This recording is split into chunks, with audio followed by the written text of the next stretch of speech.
Hi, I'm Amy Rose White, an integrative psychotherapist making videos on mental and spiritual health. Today's topic is why do people troll? The psychology of trolling behavior. First, can I just say I bought this in London at a charity shop a couple years ago, and I've never had a place to wear it because it's hot, and I'm so excited I found it in the back of my closet just now. So, if haters are going to hate on my it's a little departure from sequence. It's not totally sequence. Go for it. By the end of this video, you'll know how I handle that. Okay, I've digressed from the very beginning.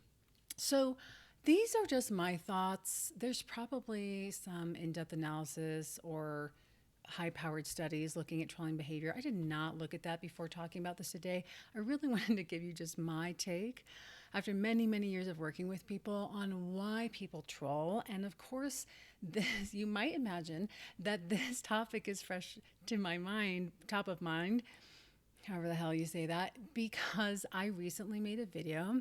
They got a little more attention than some of my run-of-the-mill mental health videos, and there was some hate on there. I have gotten some weirdness in the past, but nothing like I experienced on a recent video that I made that I'll link right here on why I think we should stop labeling everyone in the world as a narcissist. People, y'all, were unhappy about this, and it was fascinating to me. At first, it was like, ooh, and then, and it sparked really my own contemplation on the subject, and I just thought I would share some of my ideas with you in case any of you have happened to have been on the receiving end of vitriol, hateful comments, meanness, spitefulness, etc. online. Because unfortunately, as so many of us have online presences and profiles now, it's almost an inevitability, especially if you are speaking your voice out in the world. So the first thing that is probably important is to just discriminate between what is trolling behavior. And I'm not going to call people trolls because even doing that is not kind. But I am calling out trolling behavior because who knows, maybe the people that do this are like your next door neighbor or your grandma. I kind of think they're hiding in plain sight, or your best friend or something. Trolling behavior is not disagreeing respectfully or giving someone constructive feedback. Trolling behavior is really, like I just said, it's vindictive, it's mean, it's spiteful. It includes ad hominem attacks, which go after someone's character or their credentials or their intelligence, rather than actually giving feedback related to the content of the logic of an argument or the information at hand. It's very personal, and that's done with intent. Okay, I have to readjust my shoulders here. So that's what that's trolling behavior. That's, just being mean and nasty and like, whoa, really disproportionate, not related to the content at hand in any meaningful way. People who give you feedback or really strongly disagree, but do so from a place of respect without name calling, without going after your intelligence or your character, all of that I actually think is really, really welcome. It's welcome on my channel. I always keep all of those comments. I genuinely am grateful for people who disagree with me. The whole point of this discussion is not for me to act like I know it all or am the absolute authority, but to give you what I feel is my expertise on a matter or a subject matter in hopes that it's helpful to you. And if it's not helpful, I like to know that. I like to get information. So this discussion I'm having with you today is coming from that place. So to begin with, in terms of why people troll and the psychology behind it, I believe, this is my theory, that trollers tend to have a high degree of emotional reactivity and a low degree of emotional maturity, which is probably pretty obvious.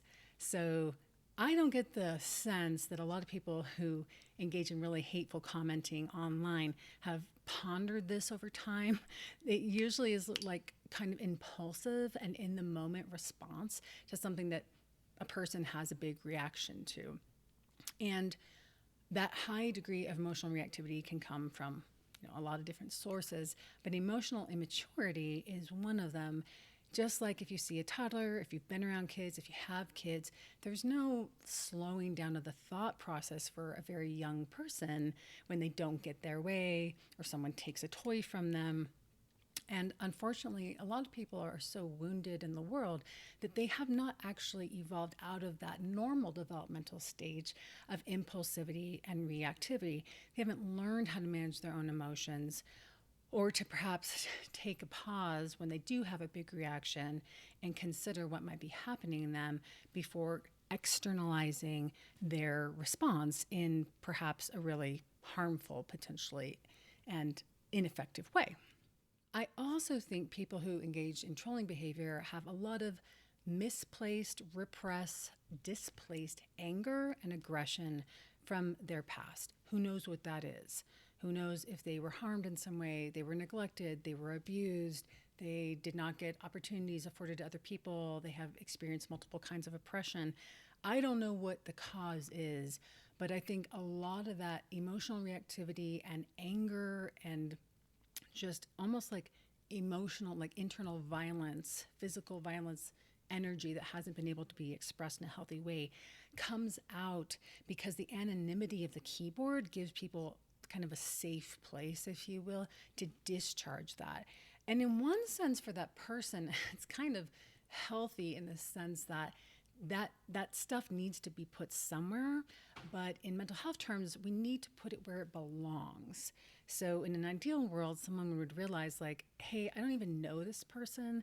If I'm this pissed that I'm using like inflammatory language and I'm swearing or I'm just calling someone a moron or they're so ignorant, maybe this doesn't have anything to do with them.